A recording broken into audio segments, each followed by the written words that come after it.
Welcome back to the Cascadian Show. I'm the Cascadian and I am back. You probably can't tell from there, but I'm in a new recording area. To you, it probably looks like green screen, maybe like subpar green screen. But I'm back and I'm in a new area because I bought a new house. My first house. So, hell yeah. And after a year of hiatus and getting settled in, I think I'm ready to come back and start making videos about video games, anime, and manga, and everything else awesome there is to talk about. So, to kick it off, today we're going to be talking about a game that, much like this shirt, is just as awesome as it is kind of a joke. And that game is Naruto to Boruto Shinobi Strikers. Let's take a look.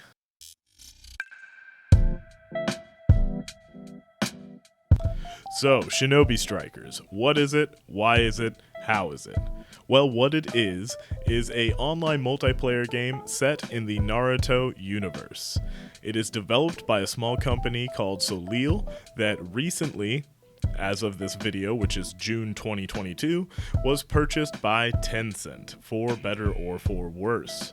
The reason I say that is Tencent is a company known for buying up lots of different video game companies and then censoring those video games for a Chinese audience, as well as trying to overly monetize them through DLCs. So, both those sound negative, but Naruto really doesn't have a lot of blood in it, or ghosts or other superstitious things that they don't like for the general public in China. So we won't get a lot of censoring, and hopefully their want to monetize the game will make them produce more content for the game. So while they both do sound kind of negative, they may be a positive or a non-issue. Like I said earlier, it is in the Naruto universe, meaning that it is published by Bandai Namco, and it actually is almost a 4-year-old game, as we are in June 2022, and it came out in late August 2018. Almost 4 years ago, way before we had to dress like Kakashi for 2 years straight. It is available for purchase and play on PS4 and newer, Xbox One and newer, and PC. And it's one of the reasons I decided to make a video about this almost 4-year-old game now, is in June 2022, it is the free game for PlayStation 4. So get it this month if you're a anime fan, a Naruto fan, an online fighter fan, not necessarily arena fighter, but team-based multiplayer fighter. Check it out. You have no reason not to. Please check it out. It is better than what the internet will tell you it is. And I will go over a lot of its faults in this video. We'll also be going over some of the positives and just the basics of gameplay as far as the functions and where to start and what to do. First things first, when you load into the game and hit start, you're going to be asked to create a custom shinobi. Here you get to pick your village. Don't pay too much attention to that, it's more for role-playing, as all this does is give your character the starting clothes of whatever village you are associating yourself with, as well as the ninja headband with their symbol. This isn't by any means Elder Scrolls or Elden Ring level customization, but for an anime fighter game, it is a decent amount of customization with around 20 to 30 different faces, hairstyles, eyes, pupils, mouths, beards. It's pretty cool. I enjoy it. You could say there could be a lot more, and you'd be right, and I've seen a lot of anime games with a lot less, so I am happy with how much that they've put in, and they've added since its original release. Now that you've got your face right, you can pick your body style, your height, and give your shinobi a name, and you'll be thrown into the main lobby of the game, which is a new area in the Hidden Leaf right in front of the Hokage's mansion. Hasn't really been seen designed like this in any other Naruto game that I've played. It's an original area. It's not mind-blowing, but it is original. Now that you're in the main area of the game, there are several characters that you can go talk to and set up your individual player profile. First one you could go see is Sasuke at the library.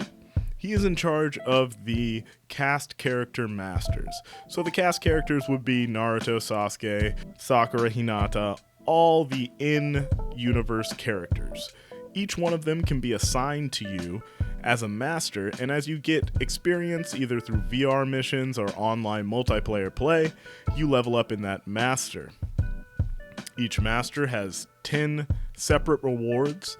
Normally, they are 2 of that character's ninjutsu, 1 ultimate ninjutsu, and other characters have different outfits from that character, weapons from that character, or even substitutions. And normally the last thing that you unlock with them is a title. I never use or pay attention to the titles, but that's where you would get them if you're interested in that. The base game included 20 cast characters, and some of these cast characters you'll have to go and do VR missions to unlock. We'll go over those in just a moment, but that's how you get all of them unlocked. Make sure you've done all the VR missions. New characters will kind of pop up in the lobby area as you progress through the VR missions, so make sure to talk to them as they may give you more VR missions that unlock other characters. So we started with 20, and we've had 4 full seasons of DLC. The first 2 seasons of DLC had 9 characters each, bringing our cast characters up to 38. The third and fourth DLCs added 5 characters each, bringing our cast characters up to 48. And they just released a new season, with Madara 6 paths being the first one released. The other 4 still need to be released, and that will be bringing us to 53. So a whole lot of character customization comes with that, as each one of those characters, as I said, has 2 ninjutsu and a ultimate at least. And a lot of them have weapons and substitutions as well, making it insanely easy for you to craft your own personal created shinobi. So once you pick your first master, the next stop you can do is the VR missions.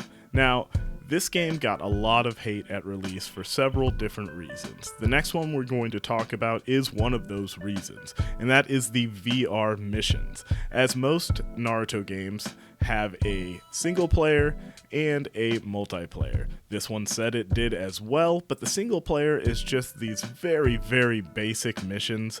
Often it's just killing a bunch of NPCs or collecting scrolls, hopping around for about a minute and a half or 2, grabbing scrolls. There's a couple giant boss battles. Still, most of them aren't challenging, and they are repetitious as hell, as you may do the same mission as a B-class mission, a D-class mission, or an S-class mission, and it just builds up the difficulty or maybe the amount of characters you have to fight, but it's still the same basic thing. It's very boring, and it's not close to any other Naruto games single player that has come out in the last at least decade. There hasn't been something this simple. So to say it has a single player game mode is kind of a stretch. It's not a lie, but it's definitely not what people were expecting. I really dislike the VR mode. The only reason to do it is to unlock the cast characters. It does have a special, unique reward system that you get items, clothing items, through doing the VR stuff.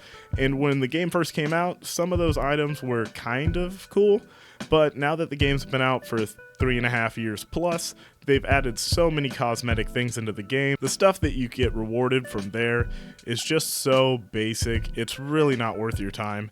Just get your characters unlocked unless you're a completionist. I mean, I did all the missions because I'm a completionist when it comes to Naruto games, but it's a boring grind. I don't know. You're not getting a whole lot out of it. That's all I'm saying. So, our next stop is Sakura at the Inn. You can do a lot of stuff here with Sakura. This is where your gift box is, so whether you're getting rewards from events, or gifts from the developers, or just random DLC things that you're downloading, this is where you need to go to get that out of your inbox.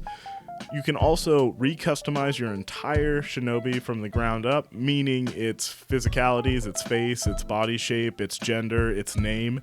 This costs shinobi remake skills, I believe they're called, or remake tags. You may not have any now if you're just starting, but they come in abundance once you start playing. Don't sweat it. I think I've got 40 or 50 or 60. It's not something you'll be short on once you start earning them, unless you're remaking your ninja every other day. Now, the last and most important thing that you can do here is pick your clothing and your presets. So, clothing in this game all has attributes or abilities to it, and you have 3 pairs of clothing that you can add attributes to, or that will already have attributes to them. That is an accessory such as a hat or glasses or goggles or an eye patch or a backpack, and then you have your top and your bottom. Now, these attributes can be you move faster, you have more health, you do more ninjutsu damage, status ailments like poison or fire last longer when you do them. This is really integral of making your character, is matching jutsu that fit with your clothing abilities. You're really not going to get above a Genin level of this game if you don't start trying to synergize those two things. This is also where you can set your presets for your classes. That's right, classes. In this game, there are 4 classes. First up in the classes is attack type. Attack type is exactly what it sounds like. It puts out a lot of damage. It's for close combat. Most of the jutsus are from close to medium range. There are some long range attack jutsus though, so it's not limited to close combat, but that's what it's for. It's supposed to be fast and in your face. Also, a lot of its ultimates are one-shot kill or augmenting the user to be almost immortal for a certain amount of time.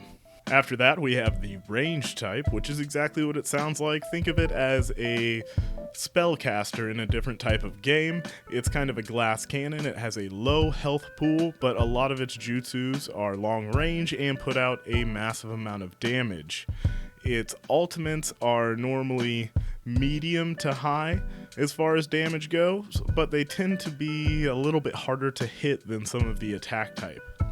Just like the attack type has long range, not all the ranged jutsu are long range. They do have some medium to close range jutsu at their disposal. After that is defense type, which is exactly what it sounds like. It's your tank. It has a few jutsu that can help and benefit the entire team, but most of it is helping the longevity of its own life and mitigating damage or healing itself. It puts out lower attack damage than the attack or ranged, but it has a larger health pool. So it's your tank, as you are familiar with. And last, but definitely not least, and you should always have one on your team in almost every type of mode in this game, is the healer class. Healer class is exactly what it sounds like. It's meant to heal the user as well as support and heal its allies. Its health and damage output are relatively low, but there are builds where you can use a ninja item as your main healing source and spec your healer to be using offensive damage jutsu. So it is either or. Make sure if you're playing a team battle though that your healer can heal himself and others. It's very misleading to join a team as a healer and not heal. So those are the classes that you use to make your presets, and as far as presets go, there are 4 pages of presets with 4 class spots in each preset. In the demo and in the early days of this game, you had access to all 4 pages, meaning 16 different class presets. Now, the way it works is once you get into a round, you only have access to the page of presets that you have selected off of as you entered the round. So you only have 4 presets to play with in each round. In between rounds, you can switch through pages, but during the round, you only have access to those 4 classes. There are 3 main modes in the event area of this game. More often than not, you'll be playing in these events because they give the best rewards. We'll go over the game modes and events a little later, but there are 3 main ones being combat battle, flag battle, and base battle. So since there's only 3 modes that we'll be playing, but we have 4 cards of presets, the way I look at organizing presets is 2 different ways. You can use it as far as mode-based, meaning you pick a card and you pick attack, defense, ranged, and healer, and make them all for whatever mode you would be playing. Meaning, if you're playing combat battle, you'll have all of them spec'd for combat battle by using jutsu and clothing that supports that jutsu in the best way for a combat battle. Same goes for flag capture and barrier battle. For instance, if you're playing flag capture, you may want to have jutsus that help you evade or mitigate damage rather than attack, as well as you may want your clothing to increase your speed or increase your jutsu recovery ability. The other way to organize these preset cards is by class alone. So there's 4 classes and 4 preset cards. So you can pick a card and make all 4 of those presets a specific class, like attack, healing, defense, ranged. So you could have one card with all the same class, but suited for different situations or modes, like an attack type for combat battle, an attack type for flag battle, and an attack type for base battle. Then another attack type that is maybe a meta, or a cheese build, which I strongly disagree with, but do you. The next thing we can do is set up the ninja item, which can be a scientific ninja tool, kunai, tags that do positive or negative things to your allies or to your enemies, or even medicines that give you buffs to certain stats as well as heal you. All of these items are earned through scrolls, which you get through events, and we will get to those. Here, you can also equip your classes with jutsu, 2 to be specific, an ultimate jutsu, and the type of substitution you'll be using. There are several types, depending on how many you've earned through masters, and there are several types of jutsu that you can just purchase from the shop, which is where we're going to be heading next.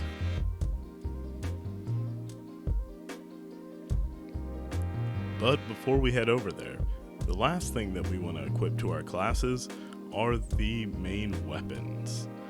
Just like the scientific ninja tools and the medicines, certain classes use certain types of weapons. Not every class can use every type of weapon, but within each class, there are several different types of weapons, including the newly added within the last 2 years, scientific ninja weapons.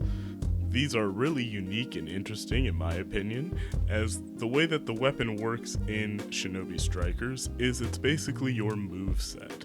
So as they add these new scientific ninja weapons and other legendary weapons, you get new movesets. This includes the new 6 Paths Madeira staff that has just released on June 10th, and is the first weapon to give a cast character's moveset to a created character. Normally you can't do this. Let's say Gaara fights with sand, or Orochimaru summons shadow snakes out of his sleeves to attack. You can't do this ever with your created character, but Madeira marks the first cast character in which you can actually use their moveset. I know this is something that a lot of players, including myself, have been wanting, so hopefully they continue to come out with new weapons that let us use some of these legendary and classic movesets from the cast characters. So now we've got our preset set, we can say goodbye to Sakura just like we had a kid with her, and we need to journey the ninja world.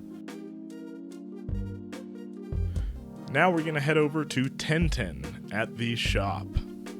Tenten has a pretty basic shop. It really hasn't been updated much since the beginning of the game. There are some things that you can buy now, like the basic jutsus that have no master that they're attached to, as there are some jutsu that in the game that are based off of almost filler episodes, or actually filler episodes, like 7 Heavenly Breaths, which I only think was used in a filler episode where a taijutsu user went up against Lee as he used his 8 gates, and it's a similar style of power, but they buff different things in different ways. But I think it's really cool to include filler episode jutsu. Like if this were a My Hero game, it'd be awesome if they had some of the quirks from the Vigilante series. I think that's great that they use the whole of the source material, not just canon, and overall it gives the player more options. So other than basic jutsu, she also sells some basic weapons and some basic outfits. If you want to load up here, go ahead. Most of these, after you've been playing the game for a couple weeks or even a month, are going to be useless, as hopefully you're unlocking some of the featured items and items that you can actually earn in the events, as well as with the scrolls that the events give you. One of the newest things they've added is Shinobi Boosts. This is a tag similar to the Shinobi Remake tag. It lets you assign new properties to your clothing items. All bottoms, tops, and accessories have different abilities that you can put to them, and they are set to bottom, tops, and accessories. For example, you can only have increased speed on your character to your pants. You can never put that on an accessory or your top. It is simply only for pants. If you don't have any of these Shinobi Boost tags, don't worry. Once you start playing the game, they become abundant, and unless you're making several changes to all the clothing that you own, you'll be fine. As for me, all 16 of my presets have original clothing, and most of those original clothings have been Shinobi boosted, and I still have plenty of tags. So don't worry about it once you start earning them. Obviously, if you only have a few Shinobi boost tags, make sure you're putting it on the clothing that you'd like the most to wear. There are now unique clothings that come out that have abilities that you can never change. I mean, you can change them, you could just never get them back. It may be a very unique ability to that piece of clothing, and if you have those, I would just keep them as they are. I've changed a couple of them just because I really didn't like their unique ability, but just so you know, once you change them, you can't go back.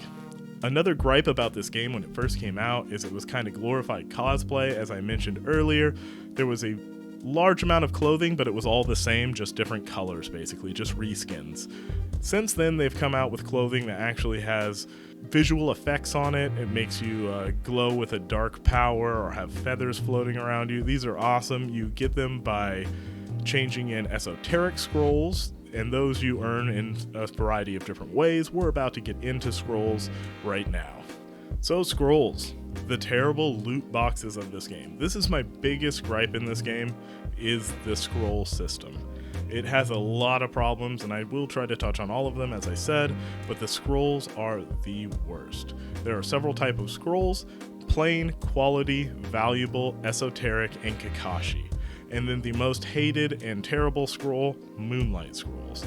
So the first three, plain, quality, and valuable, basically give you okay gear. Some of it's cool looking, but really not flashy. It's kind of like basic stuff to kind of cool stuff. Where the money really is on esoteric scrolls. You get those by competing in events. It's also a daily reward if you've logged in 5 days. It is the 5th reward that you get, as you get up to 5 days a reward every day, and then it restarts. It's often that if you compete in quick matches a certain amount of times, you'll get scrolls, and there's always a weekly checklist of things that you can do, and if you finish those, normally you get a couple esoteric scrolls as well. The quickest way to get them is just to play the events and get the reward. You also can get them by leveling up your character over time. As your rank goes up, you'll get them as a reward. Items are listed from D to SS, and SS being the rarest.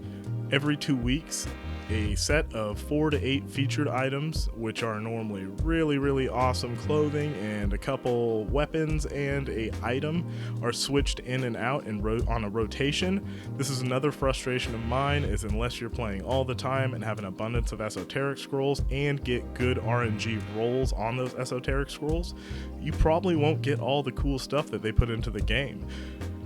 I'm kind of old school, and I wish I could just earn it and buy it rather than gambling and possibly not getting it, but that's how they get you to keep playing the game and grinding. It's kind of a disgusting practice, and like I said, my biggest gripe of the game.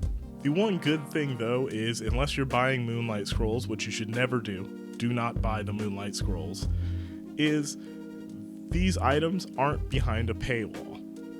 The DLC characters are behind a paywall, but these items that kind of fundamentally change how your player fights are not behind a paywall, and I really enjoy that. The next type of scroll is the Kakashi scroll. These are the scrolls that you get from doing the VR missions, and they give you the reward that the VR mission says that you will get. So it's not really a loot box. It will give you exactly what that mission said you will get if you finish that mission and receive a Kakashi scroll. Now, Moonlight Scrolls. Those are the give us real money for fake stuff. They even have all the percentages out. So for instance, for a SS item, a featured item, there's a 20% chance you will get that from an esoteric scroll that you can only earn from playing the game. There is a 2% chance of getting one of those from a Moonlight Scroll. So there really is no point in buying Moonlight Scrolls. It's just every now and then the RNG on the esoterics is really bad. Like I said, this is done through 1010. She appraises the scrolls. You can do 10 at a time. I have opened 10 at a time and gotten all 8 items from that 2-week featured item list. I have also opened 50 esoteric scrolls and not gotten a single item off that list. So very inconsistent, very gross. I think that's where it's hoping players lose their shit and kind of go and buy those Moonlight Scrolls, but you have a 2% chance to get what you're missing out on, and you didn't get it at 20%. I don't know if anyone's reading Jujutsu Kaisen manga right now about probabilities, but don't do that. Don't buy Moonlight Scrolls. It's a waste of money. And that's basically all 1010 is good for. So other than that, there's some empty areas where you can just kind of hang out in the village, but the only other place we really want to go is up to the Hokage Manor. There we will find our smartest boy in the village, Shikamaru Nara, and that's how we get into the game modes. But before we get into the game mode, something I'd like to talk about is the jutsu and whether this game is pay to win. The base game will have 20 masters, meaning you will have access to all of their jutsu, ultimates, and if they have outfits, weapons, or substitutions, those as well. Do players that have bought all the DLC have an advantage over you? Yeah, kinda. But is it play to win? Because unless you are a top tier player, which there are many that can easily put me in the ground, but unless you're a top tier player, it really doesn't matter the access you have to what jutsus, meaning if you're a moderately new player or a not very skilled player or even a moderately skilled player, you could have the newest jutsu in the game, which tend to be more complex and a little more hardcore than the original jutsu that were in the game. I could easily use the original jutsu in the game, and if you want these hands, you'll be the reason Kakashi's late. He'll be seeing you at the stone.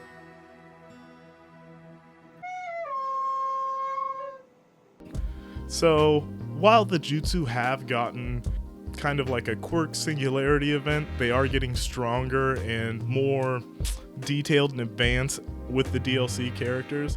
They do put patches out every week with this game, and they've went back and made a lot of the original jutsu different. Maybe you can fire them more than once, or they add some kind of status ailment to your opponent.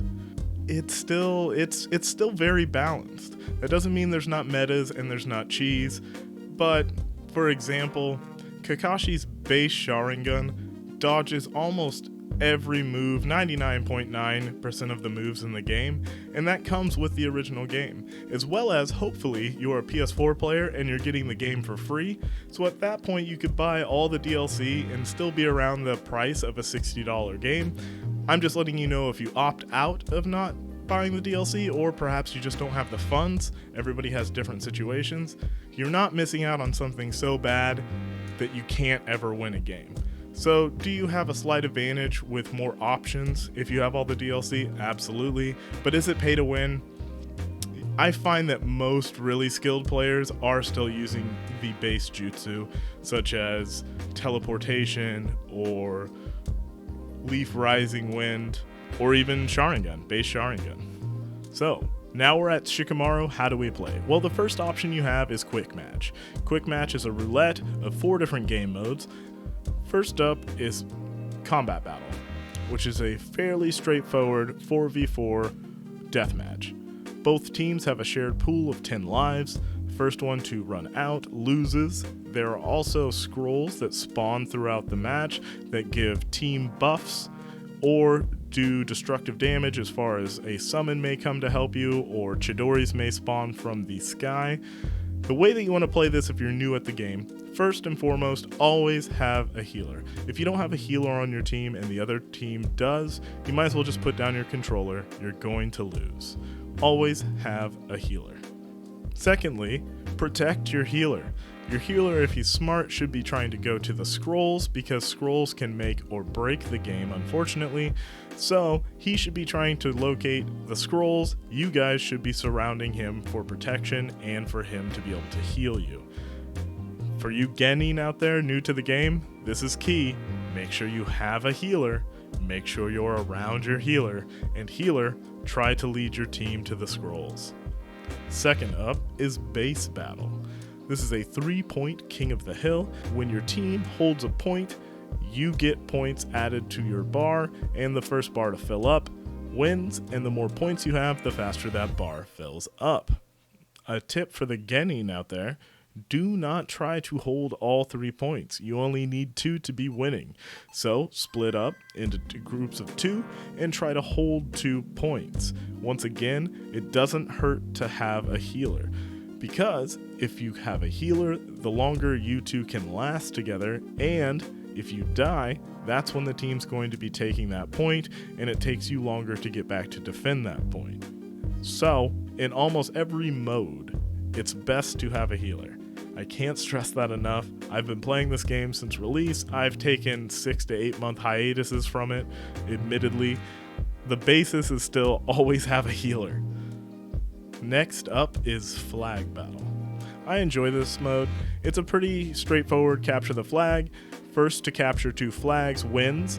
Everybody has a flag in play, so you're playing offense and defense, but there is a small tweak to it that I really enjoy. I don't think I've ran into it in any other game. Let me know if you've played another game where there is a mechanic like this. That mechanic being, it takes a certain amount of time to pick up the flag. It's around 5 to 10 seconds, and you have to stand on the flag while a meter builds up, and as soon as it builds up, you have the flag. That meter doesn't build up if someone of the opposite team is standing on the flag zone as well, so it takes a little bit to get the flag. The caveat to that is, every time you kill someone of the opposing team, it takes 25% less time for you to pick that flag up. If you get 4 kills, now it's 100% quicker, meaning all you have to do is touch the flag but for a moment, and you've picked it up. This makes it so moves like Flying Raijin, where you recall yourself, are super effective because you can throw down your dagger and then jump and touch the flag for a moment and be gone instantaneously. So, another Genin tip for you: if you're new to the game and you go, oh, I'm gonna go grab the flag, and you take off by yourself while the rest of your team is standing guarding your flag, go back to them, because all you're going to do is make it easier for the other team to get your flag. You're gonna die repeatedly 4-on-1, and then they're gonna come in and take it. I know in the past the strategy was pretty much to play defense until someone got bored and they came to get it, and then at which point you would fuck them up. But I've been away from the game for almost a year, maybe 6 months, and I'm just getting back into it. I'm not sure if there's some new meta strategies on that, but just know you're not throwing your life away like other games pointlessly. You're actually giving the other team an advantage each time you die. Once again, great to have a healer in this mode, because the less you die, the harder it is for them to get your flag. The flag also does slow you down a bit, so make sure you're picking jutsu that either mitigate damage or speed you up. And the last and most hated mode, people hated it so much they took it out of the event rotation, is barrier battle. This thing. I enjoy barrier battle just like I enjoy this game, meaning it's a new concept I really haven't seen tried too much, but I definitely hate barrier battle. I do love this game, but I definitely hate barrier battle. It's an asymmetrical mode where one team plays offense, one team plays defense, and they never switch roles. Meaning, if you find defense easy or offense easy and you get that role, you never have to play the other side of it. I think any game that's asymmetrical, once you do your offense round, you should then have a defense round so it's equal. And I bet a lot of these would end in draws because I feel like defense is a lot easier in this mode. The way this mode works is one team on defense is protecting a giant summon, like the giant frog, and the other team has to locate 2 spikes in the ground and raise them with chakra. To do that, a team member has to stand on or around the spike and just use chakra to lift it, meaning they can't block or do any jutsus. So jutsus that mitigate you getting hit or completely block or protect you are very good because it allows you to pull those stakes up. Once you pull up one stake, you have to pull up the other stake, and they stay up for a set amount of time, and a shield that normally protects the summon animal comes down, at which point now you have to attack the summon beast, but it's fighting back as well as the entire team that has been killing you while you were trying to raise the stakes in the first place. And the shield only stays down for a certain amount of time. Once the stakes go back in the ground, it's resealed and you have to start all over again. On top of that, it's a 2-phase match where once you get the summon to half health, it moves to a different area of the map and you have to start over either way. This mode actually used to be in the events roster, and now they've completely taken it out because people dislike it that much. Now the only way to play that mode is by quick battle. And if you notice, I said it was a roulette of modes, and you can never all the way choose the mode that you actually want to play. I find this, again, infuriating, and I think that most of the players do as well. We've just kind of gotten used to it, and I think the idea behind it is they're trying to funnel a somewhat low player base all into the same spot, meaning if everyone played Team Deathmatch or Base Battle, then the other modes wouldn't be populated.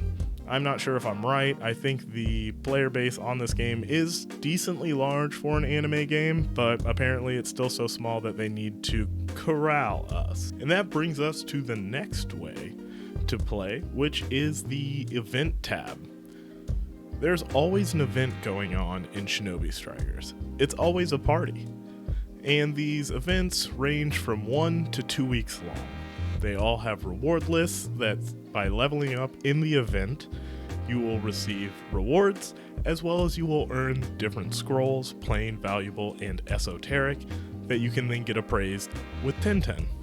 The most basic event is Ninja World League.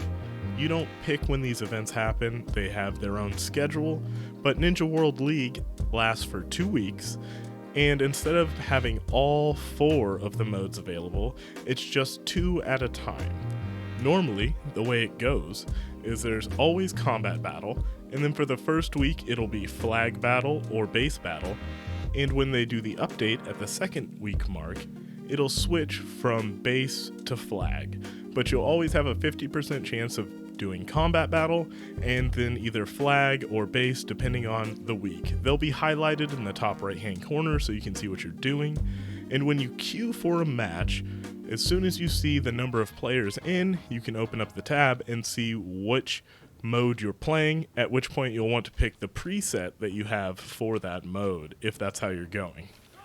Other events include the Ninja World Hero Festival, which changes the aesthetic of the village to make it look like a festival's happening, as well as the actual music in the lobby is different.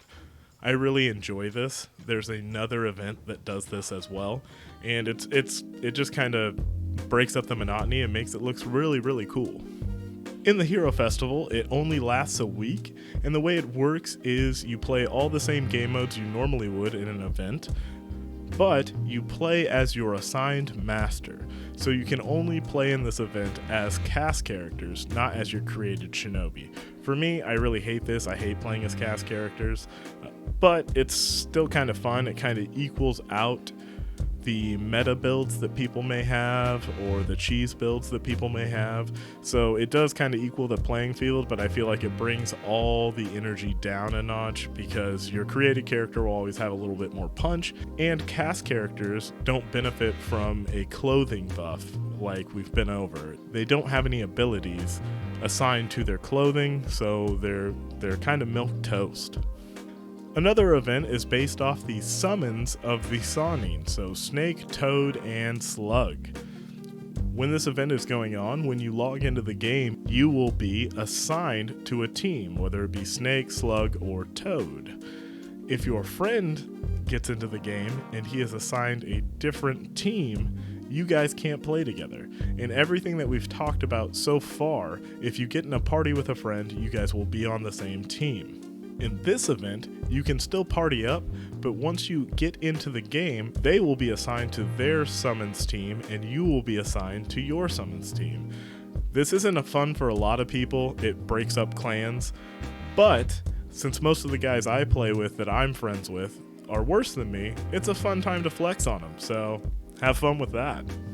During this event, the lobby changes slightly, but not as much as the World Hero Festival or the next one we're going to talk about.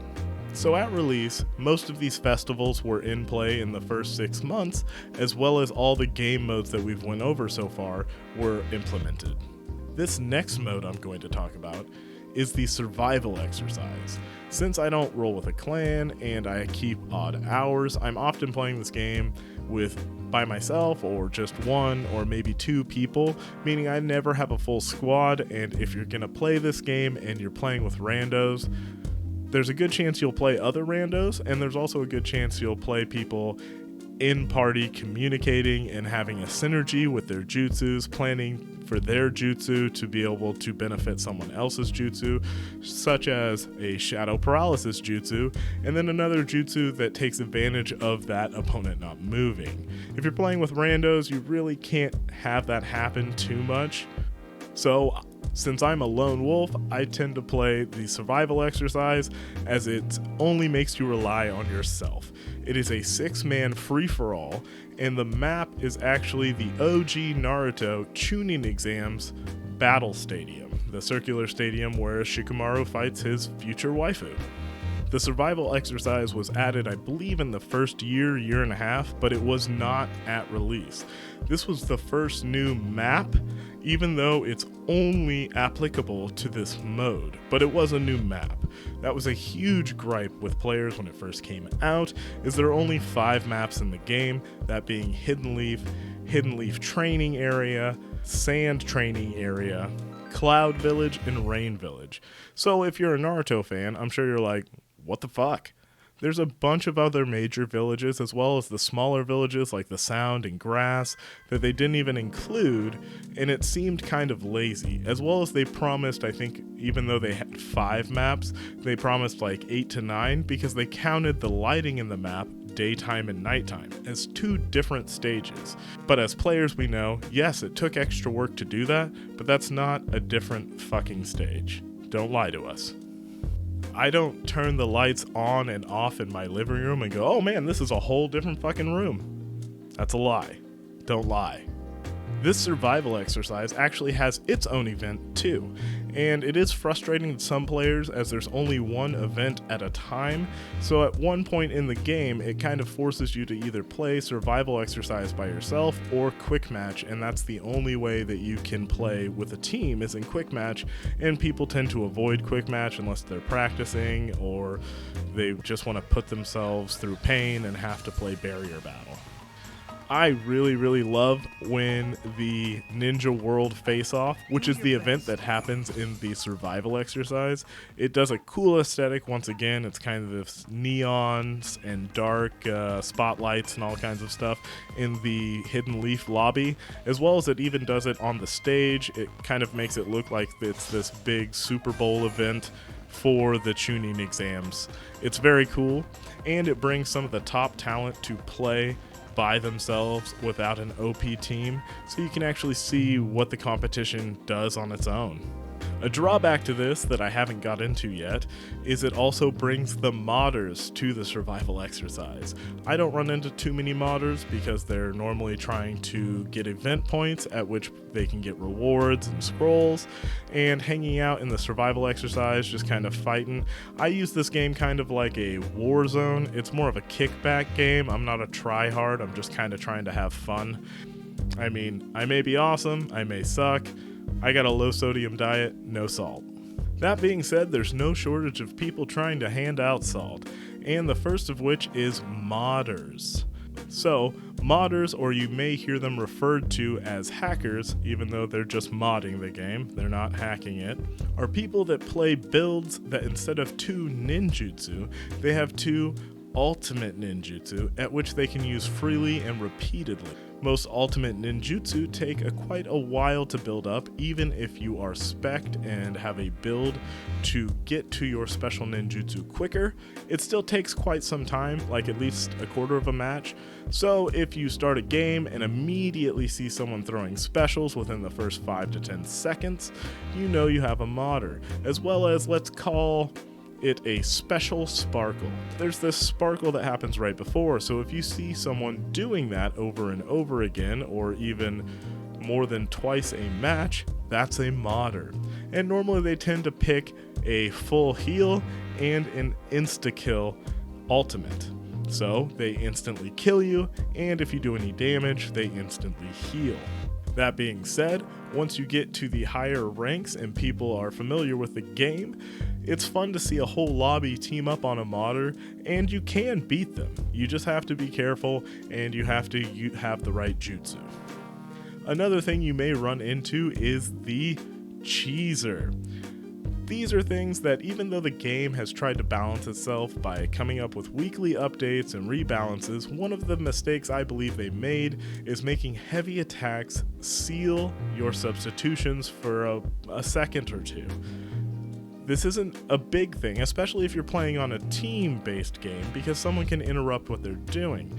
But often in these survival exercises fights, it's a 1v1 situation, and if no one's there to break up the chaos, you just kinda get stun locked because they have a build that lets them not drop a combo quickly, and they learned how to dash, cancel their moves, so that they get you in a repetitive single punch combo at which you can't break free. And if they have something like smoke bomb or another stunning jutsu, they can use that to break up their combo, as normally when you take a certain amount of attacks, you hit the ground. But if they use that to interrupt the attacks, it restarts it all over again, and you could basically get one shot over a period of 45 seconds in which you're stun locked the entire time. Hey, if you're a cheeser, more power to you. I hope you're having fun, and if you're a skilled player, you already know there's several different jutsu to eliminate them from being able to do this, such as Sharingan or Octopus Hug. Make sure that you figure out a way to stop it, and if you're a genin at this game and you think that they're unbeatable gods by stun locking you, just ask another player, maybe hit up Reddit. There are ways around this. For me, I like fan service. I've always played the Naruto games, whether it be Ultimate Ninja or this, because it looks like a manga or anime fight.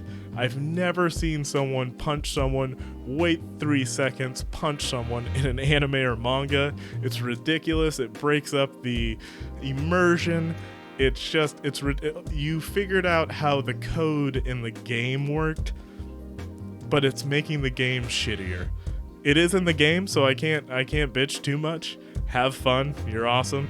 Now, while the only thing you can do about cheesers is get good, with modders, Bandai Namco had a really bad time at dealing with them at first, but now it seems like they have a pretty good way of banning them. You just need some video footage. Every console nowadays has a video saving feature, even though I know Xbox's is like a minute tops. PlayStation, I know my PlayStation 5 can hold up to an hour. I believe so does my PlayStation 4. So just save a video clip and send it into Bandai Namco if you care. I'm sure I have hours of modders being recorded, and I've never sent one in because I just don't care. I mean, my bad if that makes you mad. Sorry. If you're a modder, you're welcome. Keep doing what you're doing, man. You got a weird life. Survival exercise, this Chunin exams mode, is actually the only mode you can actually pick freely and play. Everything else is at least a 50-50 chance, as we've been over with the events, or a 25% chance if you're playing quick play. It's a weird thing, you just get used to it. I understand your gripes, but it is a free game on PS4, so don't bitch about a free game, you know? With all of the events, you start at D5 and you level up through experience through the event through D1, and then going to C5, C1, B5, and so on and so forth to S1. Once you get into S1, it basically puts you in a group with all the S1 people, and you can compete to see if you can get the most points in that event amongst the S1s. The top 1 through 10 normally get titles. These titles to me actually mean something, unlike the ones that you get from maxing out a master, but more often than not, you'll find that someone holding that title is just a modder who went crazy on one of the events. It's super unfortunate, but it is the truth. That's not to say everyone who has those elite titles is a modder, but in my experience, more often than not, they are. Most of these levels, D5, D3, D1, have rewards that you will get at the end of the event. They'll be sent to the end so you can retrieve them at Sakura. And like I said earlier, this is the best way to get large numbers of esoteric scrolls. Normally, I believe on a 2-week event you can earn 20, and on the week events you can earn 15. So that is the basics of Shinobi Striker. It does have its other problems other than cheese and modders. It does have somewhat of a bad netcode, and I think I'm being generous by saying somewhat. Some people would say terrible, as if you go on Reddit, you can see often that people don't get 2 or 3 games without being kicked from the lobby. I guess you kind of get used to it. If you paid for a $60 game, I could see you getting mad about it, but I haven't seen this game over $15 to $20 in the last year, and like I said before, it's free on PS4 for June 2022, so check it out. Things that have kept me in the game are the movesets and combat. It feels really good. There's dash moves, there's ninja movements. The kunai on a wire is a very cool mechanic. I'm glad they implemented this with other ninja movement skills that we've kind of seen in Ultimate Ninja Storm. The way you use these ninja moves, if you're not doing them the way you see people online, is to the targeting system. Make sure that you press in on that right stick to actually target a target, and then your ninja moves are based off of that target's location. So you can do backflips or side dashes depending on that target's location. Speaking of Ultimate Ninja Storm, luckily we've just heard that CyberConnect 2 is working on a new Boruto to Naruto property. It's probably going to be something similar to that, but this game got a lot of hate because this was the first game to come out since the Ultimate Ninja Storm foreseeably ended. And then we got this game, and even admittedly I saw the ads, and this game's ads kind of reminded me of a mid-2000s Nintendo Naruto game where you were fighting a single player game, fighting a bunch of AI that didn't have any eye. But surprisingly, I really enjoy this game. It has succeeded for almost 4 years, where other games that tried to emulate it, such as Black Clover Quartet, or I believe Tokyo Ghoul had a similar type game style to this. They came out with a game about 2 years ago. Both of those were flops. I think the biggest reason why this one succeeded and they didn't is they seemed to be more of a third-person shooter, as well as it didn't seem like you could create your own character. That's where it really comes through for the fan to be able to make themselves a shinobi and give themselves the powers they would like, because while there are metas in this game, I find that the long-term players end up coming up with very unique combinations or themes like water style, earth style, and melding different combinations of jutsu that you'd never see in the anime or through a cast character put together. Season 5 for this game just dropped June 10th. That's another reason I'm making this video. They did add in Madara, and one of his rewards that you get from him as a master is the 6 Paths staff.